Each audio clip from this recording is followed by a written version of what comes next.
Welcome to Principles with Cory and Logan. We are super excited about our guest today. Our guest today is Derek Stone. He's an entrepreneur, a successful entrepreneur at that in the Nashville, Tennessee area.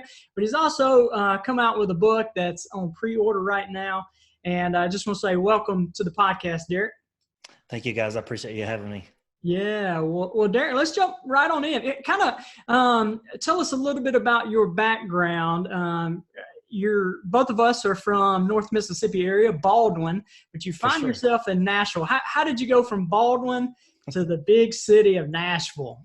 Oh my gosh, 2008 had happened, and we just felt this urge. We'd been in Nashville a couple of times, and then me being in a touring rock band. So I just felt this urge to go to Nashville to chase my dream. And so, me being a musician, I packed up the kids or the kid at the time and the wife, and we took off. And so, stayed there for about a year in 2009, and, some stuff fell short, went back to Mississippi for about 5 months, and then ended up permanently back here in Nashville in 2010. So we've been here ever since. Nice. Well, you've come out with a new book, and I kind of like the title of it. It's Why Should I Forgive, right?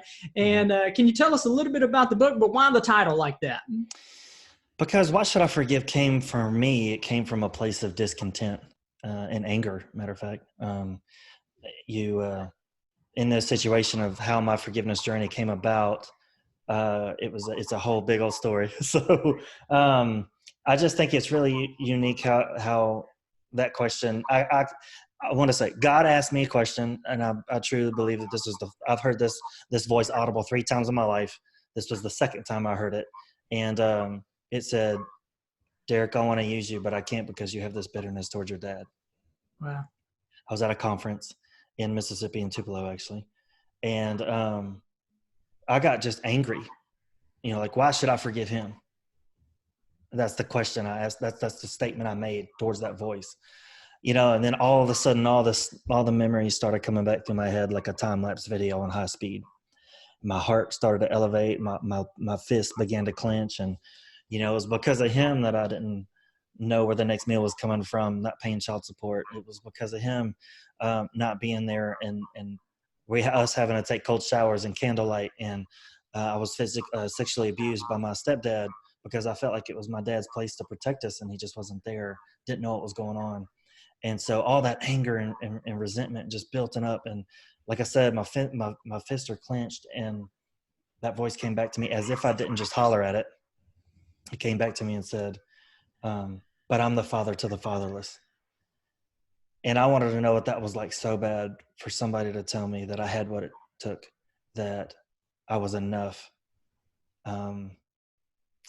That I said, you know what, God, it's like, if you give me that, I'll give you this.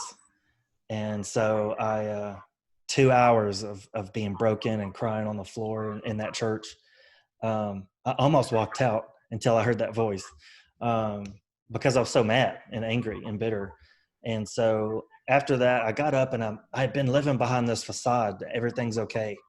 I'm a party looking for a place to happen, putting up that facade that everything's good, when I'm inside, I'm in shambles, and I'm just angry at the world. And when I got done with this life-changing event for me, I just didn't feel the need to nurse that facade anymore. And I felt like I was weightless, like that burden I've been carrying around was gone. Yeah. It just wasn't there anymore. And so I just felt free for the first time ever. And so long story short, that's where the book came, the title of the book came from, that place of discontent, not being happy about your situation, and kind of being angry. And I want to show, because the next question most people have, and I put that at the bottom of my book, is, but how can I? And that's what I want to walk people through with the book. Yeah. So let me ask you this. What is that first step into forgiveness? To me, it's defining the goal, the vision, and the purpose for your life. Because you got to think about who you want to be, who you want to become, what do you want to do? And you got to set that in the ground, because that's the milestone. You got to change a want. I want that for my life to a need. I got to have it. I can't live without it. I got to have it. It's like food. It's a need. I gotta have it. And so when you can form a want for your life to a need, I gotta be that person. A lot of stuff starts to change. The second step is going with your gut. And sometimes it's like if you're praying this prayer for the first time, or you're just trying to cleanse your life or get out some old stuff and kind of emotionally, unload, so to speak. It's really, if a name comes to your heart or your head, it's speaking that name out and making a choice to forgive and going with your gut. Sometimes that's getting rid of negative people in your life, people that don't lift you up, people that don't build you up, they don't support what you're doing. And so to me, that's really defining that purpose, though, that first step for your life and the vision you have for your life, because then you can use that as a filter for everything else. How do I get there? And that's what we want to show you. Once you define it, now let's go get there. So that's good stuff. It sounds like it's having the direction you want to go and changing your focus from what is holding you back with your unforgiveness and focusing on to something positive, but also filtering out people in your life right there. I kind of have a follow-up question to that. Somebody maybe listen to this and they'd be like, they got all these yeah buts, right? But yeah, but Derek, that's you. But Derek, you don't understand my situation, right? You don't know what they did to me or said to me. And absolutely. They're holding on. What would you say to them just to kind of maybe unclench that fist to release it? Any words of advice for them? Well, I would say, one, I love you, but you're playing a victim. Because you're making excuses, and you have to at some point take responsibility for your own life. Sometimes our parents are the best example of what not to be, and our parents did the best they could with what they had based on what they were shown to be okay. If you can get that. So our parents did the best they could with what they had by what they were shown. So if you don't like that, my friend, it's up to you to change that. Yeah. It's that mindset and changing that. That's good. I like that. Changing that victim mindset. So tell me a little bit. I heard another podcast that you were speaking on, and you're successful in your business right now, but I heard you say up until that point, you're kind of struggling a little bit, or it wasn't to where you wanted it to be, and it wasn't until you kind of let go of that unforgiveness that you kind of got unstuck. Can you talk about that just a little bit? Sure. Well, when my business did over $1 million in revenue, I was so grateful. And people say don't look back. They say don't look back, and for me though, I wanted to look back because I wanted to see what it was that triggered my journey to success.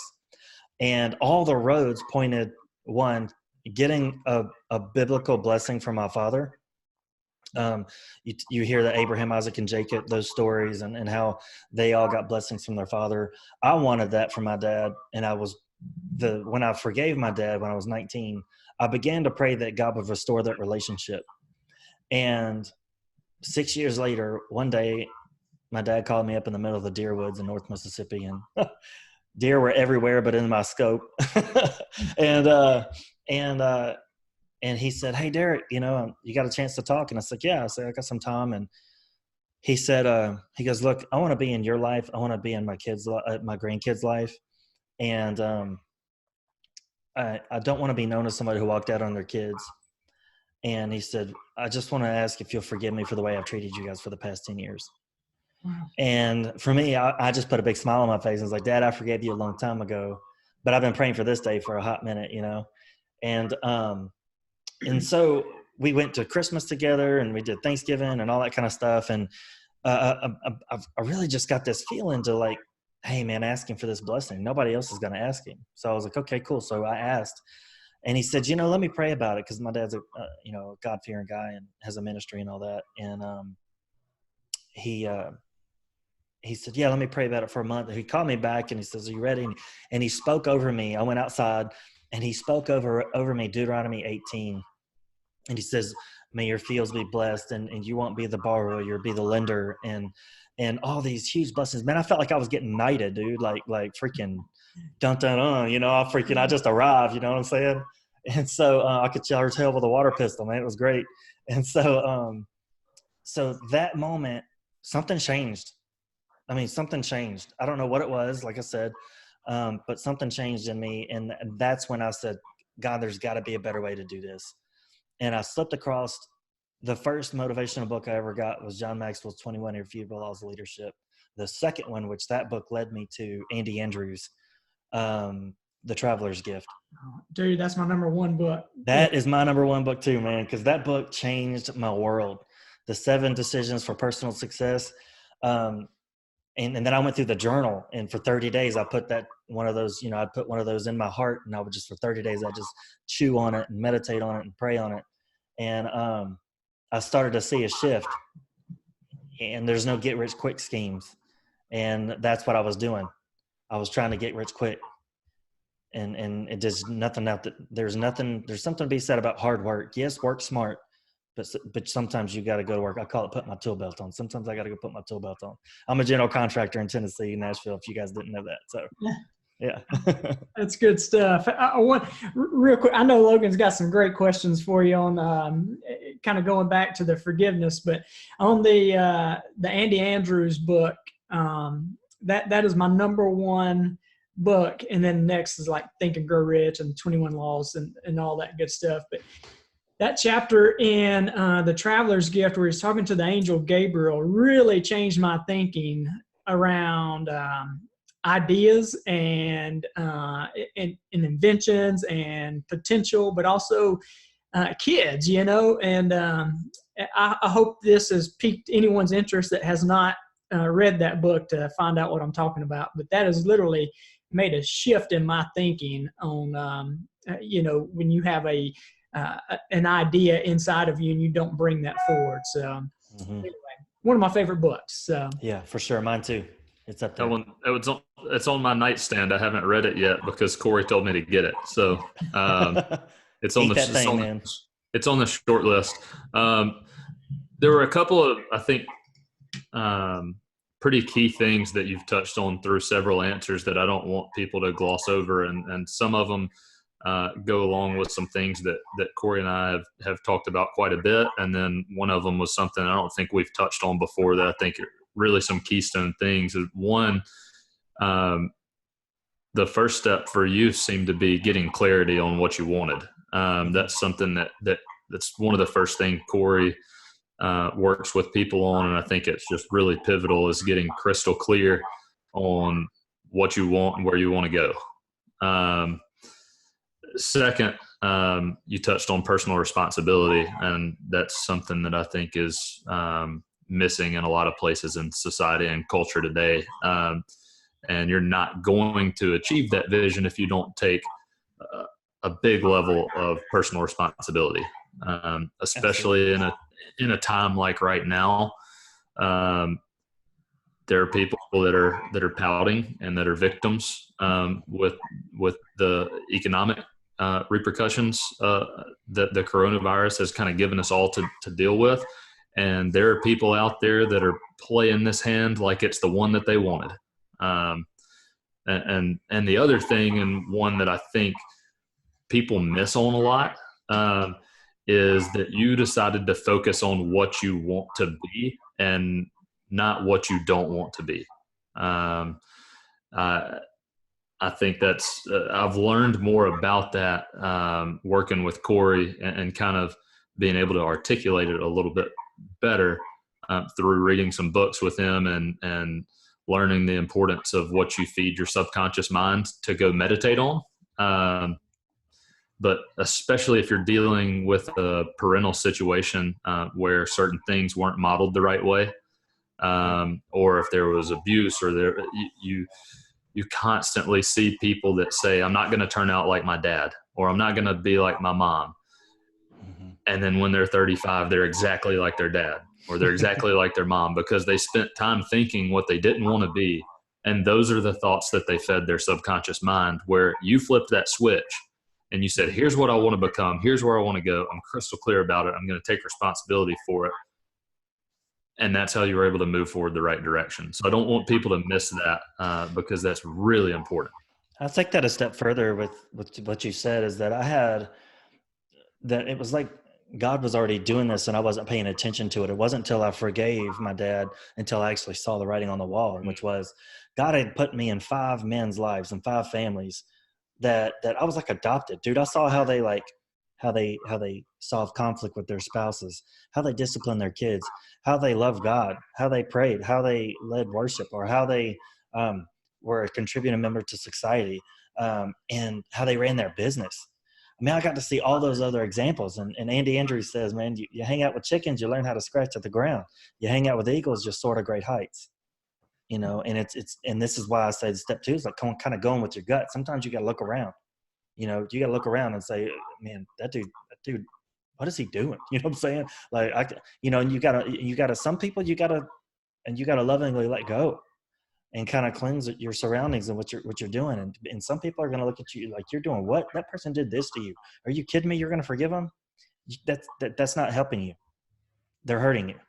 So yeah, I just wanted to kind of drive that point home with what you said. I mean, it is about who you're around, what you allow yourself to be influenced by. Yeah, that's good. You probably heard the saying or the old adage where if you're harboring resentment or harboring forgiveness, it's kind of like drinking poison and expecting another person to die, right? Mm-hmm. That quote's in my book, yeah. Oh, nice. Very good. Very good. That's good. It hurts you. Forgiveness is for you. Yeah. Trust is for them. And I mean, it's so hard for people to realize how much forgiveness is 100% a choice. Because people hold it in such high esteem. They think, well, that person's not worthy of my forgiveness. And if you're waiting to forgive somebody until that you feel that they're worthy, it's never going to happen. Yeah. What you're doing is you're putting yourself in a prison cell and you're locking the door and throwing the key outside of the prison cell. You have the key in your hand, my friend. You have the key in your hand, but you threw it through the door. Now you can't get to it. And so it's I had a vision while I was running one day of me being in a prison cell. I mean, it was complete with the noise, water droplet, whoop, and everything. And all of a sudden this character starts coming towards me. It's dark, and all this character starts coming to me, and they're all dressed in white, and the light's like following them down the hallway. And the person gets to the door, and I kind of look up and I realize it's me in white. I'm like, holy cow, it's me. And I go up to the door, and that me on the other side of the door hands me a key. And on that key, it says forgiveness. And then the door lock lights up. And then all these people start appearing that have offended me in the past. Wow. They're all appearing. But the moment I put the key into the lock and I took it and I turn it, all of a sudden they disappear. I had the key to my own freedom. Mm. And so for true forgiveness to happen, something has to die. Yeah. And this is what I believe is when God looks at me, he sees Jesus on the cross, right? That's how I believe it to be. And so many times we want to dwell on what could have been, what might have been. And sometimes you have to mourn that. That's the thing when we talk about in forgiveness, like sometimes, it has to die. Something has to die. And it could be the thought of our relationship, what it could have been. The thought of you still having your innocence, what that would look like. The thought of your father being there at every ball game, every football game, every event, what that could have been like. And you have to mourn it. I mean, get by yourself somewhere, and mourn it. Go in the woods, for crying out loud, on the lake, go fishing, and just pray about it and mourn it because it's not, like I said, forgiveness to be happen. Something has to die. And that's what we talk about, being just that the thought of what could have been has to die, and you have to mourn it. And then in some situations, you have to set a boundary in your life for those people. Like I said, forgiveness is for you, trust is for them. If somebody stole $12,000 from you in business, you can forgive them. That's all well and fine, but you're not going to trust them with a dime. Yeah. I mean, it's just the way it is. Yeah. And if this person is a person that has to be in your life, you some trust has to be earned back. Mm-hmm. So I'm curious. I know you've forgiven your dad.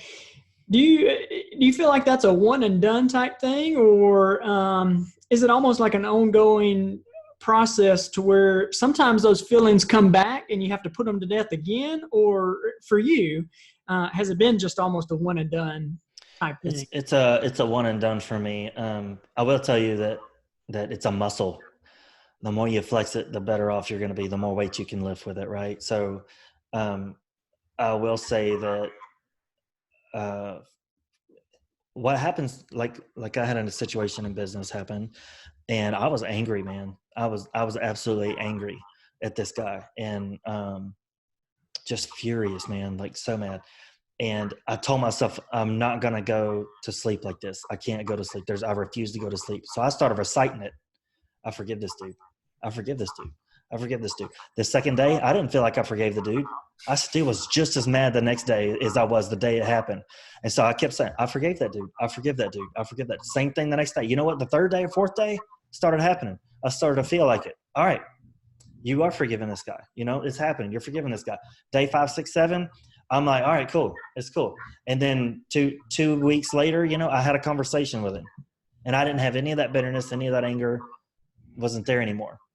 And see what I did is I practiced the muscle. Like I said, forgiveness is 100% a choice. Yeah, that's good. So, moving on, I like what you're talking about, moving on from that victim mentality into that victor mentality, right? For sure, for sure. That's good. I love business and entrepreneurship and leadership and those kind of things. So you went to Nashville, right? Mm-hmm. And you're going to be a musician. And so how did you take us to the process of how did you open up your business? How did that come to pass? So while I was in Mississippi, I had Stone's tree removal, and I lost my tail on Hurricane Katrina. I went from Tupelo and I drove all the way down there to help, and I got into a really big contract and lost my tail on it, man. I underbid everything to try to get all these lots. I was looking at all, they had 875 pine trees. Some of them were 100 years old. I mean, couldn't even fit your arms around them.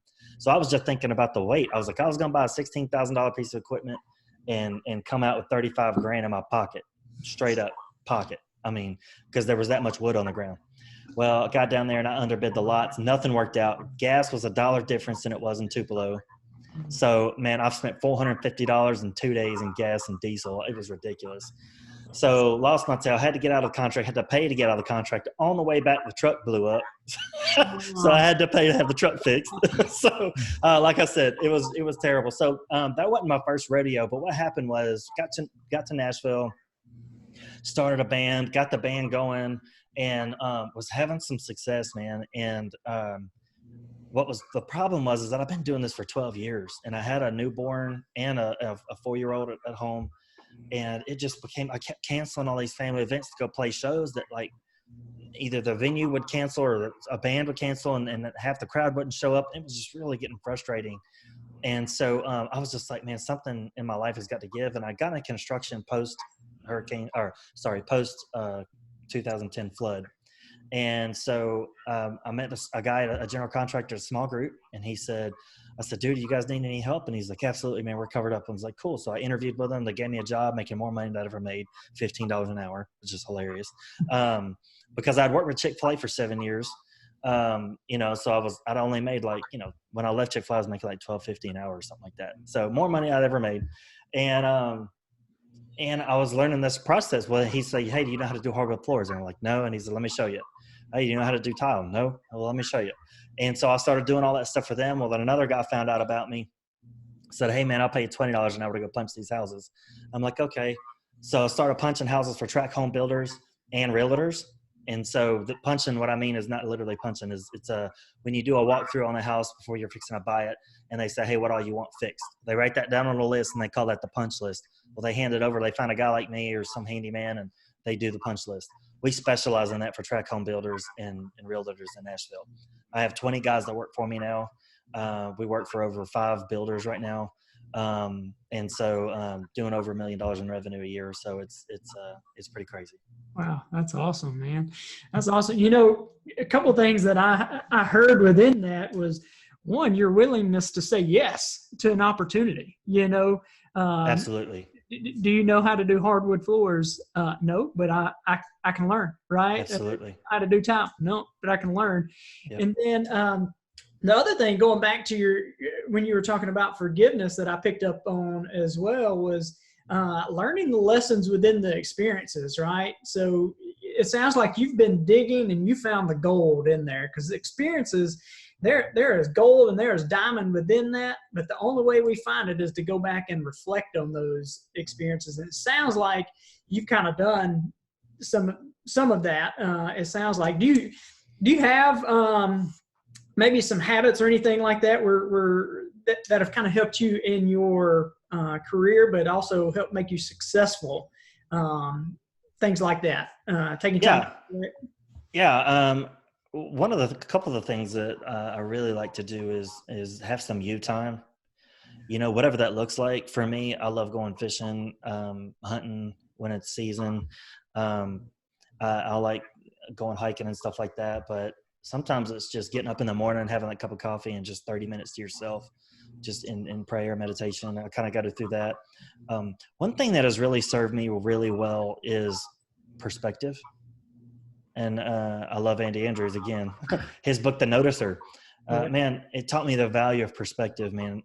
And then I went to a conference, and this guy gave me the best image of a perspective. He said, and I wrote about it in my book. He said he put a white piece of paper up like this in front of the crowd and goes, "Hey, what color is this piece of paper?" Everybody's screaming at him, "It's white, it's white." He goes, "Are you sure it's white? It's white." Well, he flips it over, and on the back side of it, they had taken and laminated a red sheet on the back of it. So when he flipped it over, it was red. He goes, "Because from my perspective, it was red." He goes, "So you guys all shouting at me, you were wrong." You know what I'm saying? So so that was so amazing to me to see that shift, was because sometimes, man, you got to look at, and sometimes this allows you to really see things for what they are, and sometimes you got to put yourself in other people's shoes and well, man, they made a bonehead decision. Well, let's see why they made that decision. And you kind of put those things into perspective. So you can kind of, I could be eating, I think Andy Andrews says, I could be eating sardines and Vienna sausages on the beach, or I have surf and turf with a beachfront sunset view, So it's all about perspective. Yeah. A couple of things that I'd love to unpack right there. One that makes me think of, I don't know if you're familiar with Inky Johnson, but one of his kind of slogan is "Perspective drives performance. How you view what you do affects how you do what you do," and that really ties in nicely to perspective. Also, it seems like a common thread in your story that I don't want people to miss is proximity. I noticed that you said, "I was at a conference." I put myself in a position by saying yes to be at this church to learn how to do XYZ task, which allowed you to grow into things. Reflecting back on your story with your dad, your perspective now looking back is, wow, there were 5 different families that the Lord put in my life that allowed me to see some positive modeling on how to run a business, how to be a good husband, how to be a good father, how to be a good leader. Whereas if you take that victim mentality, you're not going to extract the good. Cory talks a lot about harvest the good, harvest the good. But what I'm seeing is a lot of proximity to being around people that are going to pull you up instead of pull you down. Absolutely. And that's one of the things too is talk about the values. And I'm in a mastermind group with Aaron Walker. He has a mastermind group called ISI. It's Iron Sharpens Iron. And inside that, he was in a mastermind group with Dan Miller and Dave Ramsey for 10 years called the Eagles, and here in Nashville. And man, I get around every Tuesday, man. I get on a phone call with 10 men that pick me up, call me out, tell me, "Hey, you're doing this wrong. Hey, you're doing that wrong. Hey, I was there 2 years ago. Let me tell you what I did to fix this." This morning was a plain exact with my wife's situation. He was like, I told him, I was like, "Hey, she says I'm not completing my thoughts, not completing my sentences. What's going on?" And they're like, "Dude, your brain only has so much capacity." And he said, "You got to offload a bunch of stuff so that you can make capacity. So if it's writing it down, if it's getting it in Slack, or if it's getting it, down on a spreadsheet, He goes, because what's happening is that us alpha males, us business guys, us entrepreneurs, we're always thinking in the future. 100%. I got to do that. Got to do that. Got to do that. And so what was happening was that I was full of, I got to do that. Got to do that. Got to do that. Kind of remembering that stuff versus like getting it down into a system where other people can look at it and say, hey, you didn't do this. You didn't do that. Oh, cool. Sweet. So now once it's down out of my head though, it frees up the mental capacity to finish out and engage.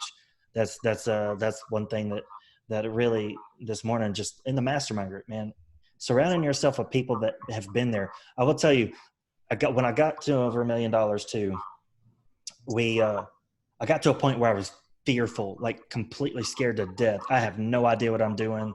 Oh my goodness, this thing's fixing to fall apart at any moment. Like seriously. And that's when I realized I've got to get around some like-minded people. And that's when I reached out and met these guys. I heard about them on a podcast and called them. And what was cool is that I was all by myself because I was isolated. Nobody knew what I was going through. There was no friends that were going through what I was going through. There's nobody around me. Well, when I got with these guys, it was like, dude, I know exactly what you're talking about. And it gave me like 1, 2, 3 pointers that I was like, oh my goodness. I was like, just a sigh of relief. Somebody knows what I'm going through. Oh my goodness. So to me, that's the value of being in a mastermind group and having people that surround you that uplift you and know what you're going through. Sometimes you could have, Andy Andrews talks about the board of directors.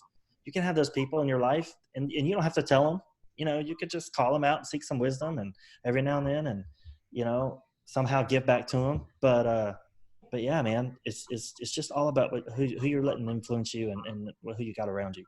That's interesting as I reflect on that. My wife told me last night, she was like, why are you not finishing your sentences? And then I didn't put it together, but this morning, actually, the first thing I did before I got to work was I spent about 20 or 30 minutes writing down a bunch of things, kind of doing a mental dump. Mm-hmm. And getting everything on paper, getting the next week organized on kind of the big priorities to get done, and then had just an extremely productive day in terms of moving the needle on the right things. So that's another thing, a couple of things off of that. One, I think mastermind groups and just putting yourself around people that are going to sharpen you is just phenomenally valuable, but even more so than mentorship, because oftentimes in a mentorship relationship with one person, there can be a tendency to project your personal history or your personal experience onto that person, whereas that mastermind group is getting several different sets of experience and perspective and able to kind of customize it to you versus having one personal bias. And I think you can really get some huge value out of that. Absolutely. 100%. I agree with you. And the thing I kind of wanted to park on and get some more insight from you on was you talked about kind of hitting that $1 million mark and then maybe a little bit of imposter syndrome setting in. And I think that's something that a lot of small business owners especially can struggle with when they hit really what they perceive as big milestones. And I think it's extremely important to grow your identity to match those results, so that you don't kind of self-sabotage and bring yourself back down. What have you done to be able to do that and allow that growth to be sustainable? The big thing I think that I've done is taking responsibility for my own growth. So many people don't do that. You're going to do that? Cool. I want to go do that too. Taking responsibility and seeking out the things that you're trying to learn about. It's really hard. For me, it was really hard how I moved from, I'm trying to put this into words, of how I moved from that. The imposter syndrome was really just getting around those people and realizing that I wasn't alone. But one of the big things is when I was with Chick-fil-A for the last year I was with them, I was a certified grand opening trainer. They'd fly me all over the country, and I'd teach their kitchen staff how to cook chicken. in about 4 days, and I taught 3 shifts so breakfast, lunch, and dinner. I taught all 3 shifts in about 4 days, how to cook, run the whole store. And I would just pop in a pinch, Well, it just amazed me. And that's why I learned the value of a duplicatable system. And as we were hiring people and running into problems, we'd systematize it. Okay, what can we do? We create a system. My wife and I just created a system. We haven't created a system, I feel like, in about a year, probably. And we started installing this new product, and we were having inventory issues. We were always running short, couldn't figure out. So then we just created the system. It's a smart system in Excel that this is what you require on each house. This is what builder requires this much inventory. You put this much inventory in, minus what you don't have, and it duplicates what you got to order. So it's just one of those situations where it's, to me, to keep moving forward is when you don't know, go find somebody that does. I can't emphasize that enough, is seeking wisdom. And that's one of I would say the things to attribute to my success is that if I don't know something, I'll go find out. Hey, I'll go ask 5 people. Hey, what have you done in this situation? What have you done in this situation? What have you done in this situation? I'll take all their feedback and then I'll make a decision based on what they've told me. Because when you seek their wisdom, you get, like you said, you get the life experience of all those people, not just your own. That's huge. And I think another common thread that I'm seeing is, and you answered it before I could even ask it, was how have systems played into your success? Because you had a $12.50 an hour job that's allowed you to build $1 million business because of the experience that you got from it. But humility, you were willing to go learn things, and you're willing even today to say, I don't know. That's one of the things I consider that one of my superpowers, is that no matter what job I'm plugged into, I don't mind telling somebody I don't know. Mm-hmm. And that's been such a valuable tool, because people can really see through things when you make up stuff. Absolutely. They know makes you look foolish. Not an expert, and you get a lot of credibility with your team. Even if you've got guys that are working for you right now, there are probably some things on punch lists at this point that they know how to do that you haven't done that in a while, and they're better at it than you, because they're an expert and you're a generalist, and you have that humility to be able to say, I don't know, and allow people to be awesome at what they need to be awesome at. And it allows you to continue to grow. For sure. I'll add real quick 2 cents on that, because I love what you said about figure it out, right? I work with one company, and they have these wristbands on there, and they're saying is figure it out. And when we opened up our physical therapy practice, it was going to be a small little PT clinic, and I was exactly like you. It started to grow, and it's like, oh, I am over my head. I have no idea what I'm going to do. And you start hiring people, and it's like, I don't know what to do. And you figure it out. You go exactly like you said. You go find somebody who has been there, done that, and you ask them questions. And what I have found is people will freely give you information, but you have to ask. People want to help, right? Everything you need to know is out there for free on the internet, on YouTube, on Google. People want to help you, but also paying the price of investing in yourself. Sometimes you pay with humbling yourself. Sometimes you pay with your time. And then the best is paying, like you said, going to courses and seminars. My growth by investing into mentorship and coaching myself for the past 3 years, I have to have a telescope to see how far I've come, but it came with an investment and just figuring that out. So I love what you said. Go figure it out, right? So, what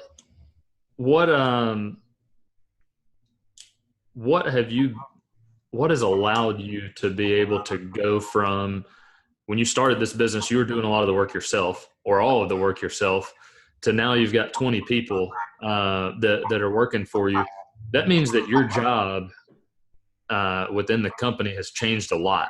How have you been able to scale, and how have you been able to maintain quality? Because that's a big jump to go from doing the work to managing a set of 20 people. especially if you had the actual hands-on skills and now you're going to being more of a leader. What's allowed you to transition well? Well, they say anybody that's got over 10,000 hours in anything, any given field is an expert. I calculated how many houses my hands have punched, and there's over 7,000. And so that puts me about 68,000 hours of experience. And so, no, and on a real note though, that's what that is you take the things that I love from big companies like Chick-fil-A, for instance. Their training system is amazing.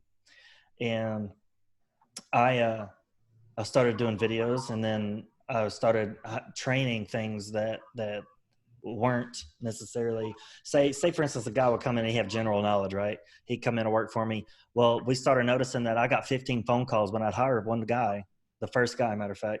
Hey, I got 15 phone calls within a 20-minute period. Hey, dude, what is this on the list? What is that on the list? What is that? I have no idea what that is. It's like, okay. So then what I did is I put a definition list of every piece of material that's going to be in a house. And in our orientation, I walk through a house and I say, this is crown molding. This is casing. This is a doorknob. This is a locking doorknob. It's called a privacy knob. This is, so the list would go on. And it's about a page and a half of things that we point and tell them exactly what it is. So when they see it on a list, they know exactly what it is. And it's that KISS method. Keep it simple, stupid. It's like, don't complicate it. If you've got a system, don't complicate it. Make it as simple as possible. So easy, the simplest people can follow it. And, man, I was a guy on the run, man. It's crazy. I was working 80 hours for 2 years, 80 hours. It was nuts. And, a project manager pulled me inside of a house one day. He goes, hey man, how's your family? And I started to cry. I was like, dude, I have no idea. I hadn't seen him in a month and a half. And he said, dude, you need a break, bro. I was like, you're telling me, dude. And so, at that moment, I realized something had to change. And what was happening is I was collapsed by fear because I didn't want to trust anybody with my name. And a lot of entrepreneurs, I think, that when they move to the moment where they're so busy, they're so afraid to hire anybody because they don't want to trust people with their name. And I'm not gonna lie, it's because you fear like the first moment somebody complains about something, they're gonna just quit, or your customers are just gonna leave on a dime. I think for me, I had so much.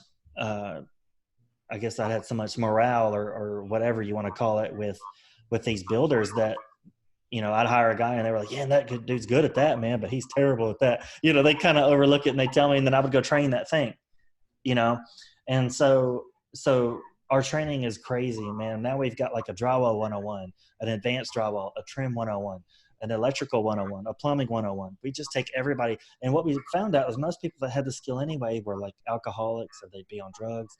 They couldn't make an informed decision. They had no idea how to make a decision. And so what we did is we started finding people with great attitudes that were willing and started training the skill. So we'd bring people, because people were more willing to use somebody that had a great attitude and their skill set was okay. They would rather hire that guy than somebody that their skill set was awesome and they had a crappy attitude, So that was just really, in a nutshell, was just implementing the training systems and going back and verifying, holding people capable. I don't like to say accountable, because it's like, hey, this is what you're asking you to do it. Are you capable to do it? Do you have the tools to do it? Do you have the skill set to do it? Do you understand what I'm asking you to do? And then are you willing? Those are kind of the 4 questions you want to ask. And so, that's a big part of it, is the training that we do here. How do you decide what things that you need to keep touching on a daily basis and what things are okay for you to hand off? Well, that's the thing is my wife, it gets on her nerves sometimes because she's like, you delegate everything. I'm like, I'm here at the house because I delegated something. And then she's like, well, that's true. So she's the CFO, I'm the CEO. So she hasn't quite, she likes to own everything. She wants her hands on everything. She doesn't delegate as much as I do, but I delegate everything. And how I do that is almost like the Chick-fil-A method. You just duplicate yourself over and over again. You have a guy, you bring him under your wing, and you just, every situation that comes up, you're pouring into that person. You're saying, how would you have solved this situation? Okay, cool. Well, this is how I would have done it. And that's a great way you've done, you're just constantly investing in the people that are below you. That way that you can continue to duplicate yourself. And when you see somebody that catches your eye, you're like, oh man, that dude right there. And I've made mistakes before in the past. I'm actually not going to call that a mistake. I've picked people over people in the past that offended them so bad that they left. And it was because it's like, dude, you were never there when I needed you, but this guy was. That shows me he wants it more than you do, And so I'll choose the guy that wanted it, And so so you have to be able to delegate, and then duplicate yourself. How I do, like, to answer your question, sorry, I went all the way around that, but is how I do it is that, is there somebody else in my company that can do it? On my calendar, I have things in color coded on my personal calendar. So if it's green, it's family time. If it's blue, it's health and fitness. If it's red, I have to go do it. If it's yellow, it's a meeting. So if it's red, I have to go do it. So I've looked at the things that I got to do in a day. If I absolutely have to go collect a check, it's red. I have to go do that. If it's, that kind of situation. So basically is there somebody else, asking yourself, is there somebody else that can do this in the company? And if so, why aren't you letting them do it? So, and that's how you kind of do it. You basically are working yourself out of a job. So your goal is to keep moving things out of the red, right? Right.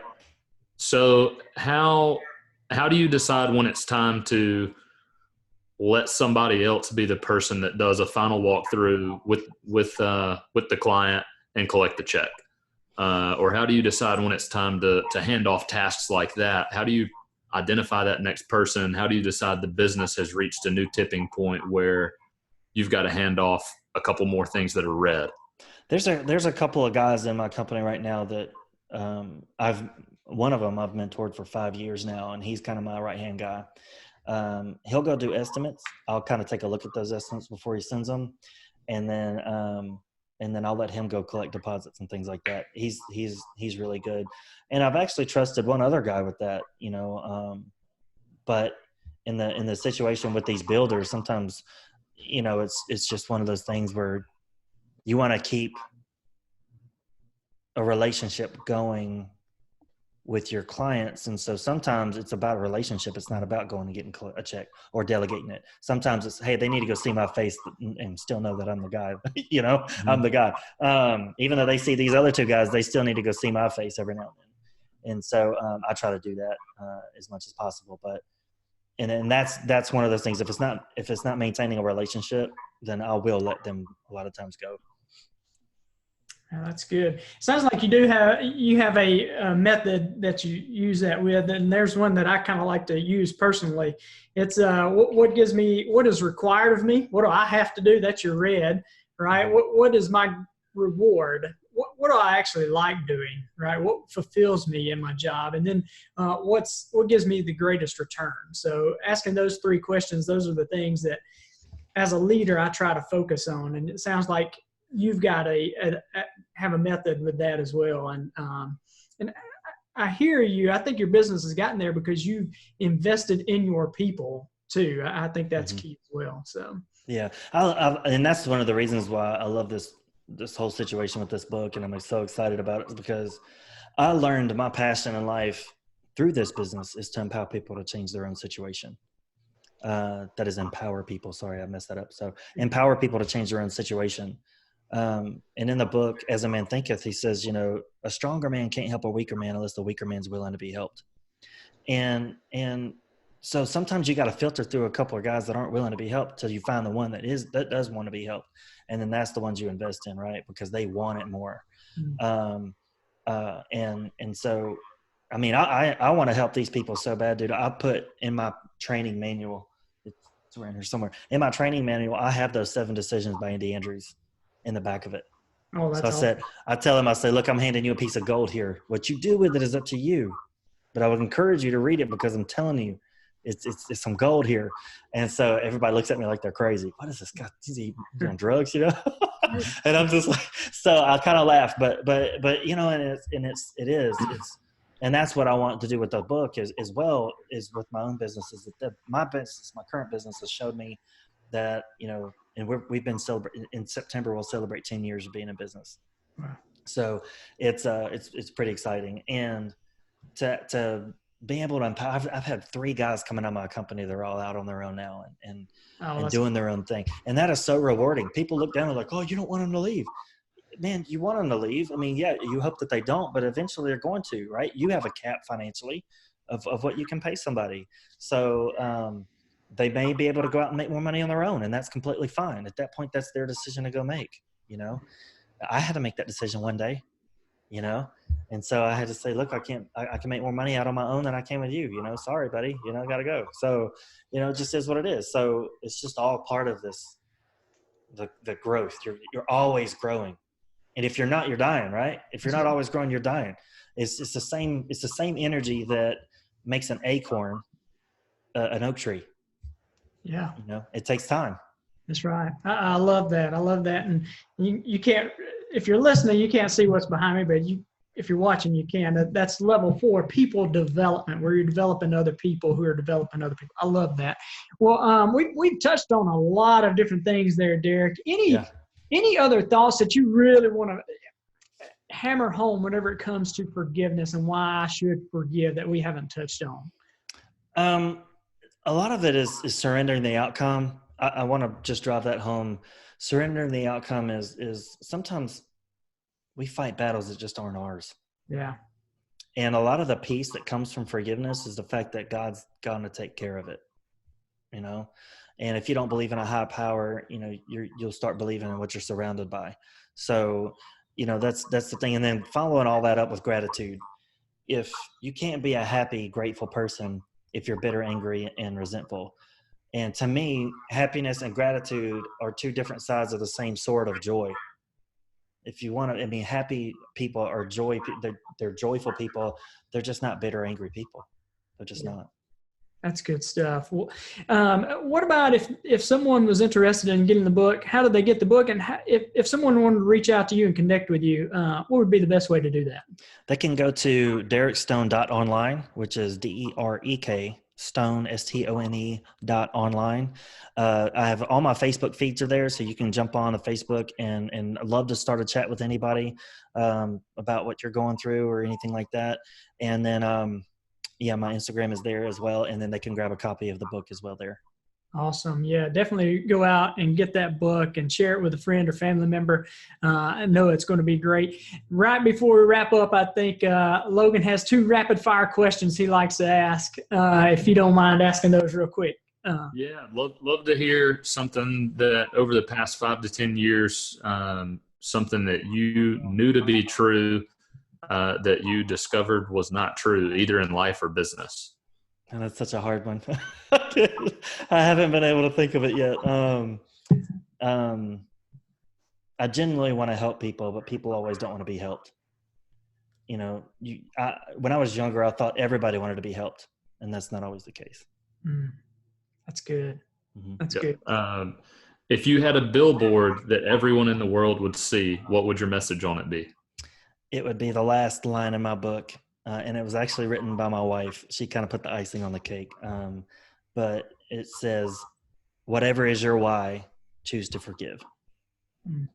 Man, that's good. Can you say that one more time? Whatever is your why, choose to forgive. That's good. Spoiler alert. Yeah. That's right. You have to read the other pages to get there, though, to make that more powerful. There we go. Well, Derek, man, we greatly appreciate you being on here with us today.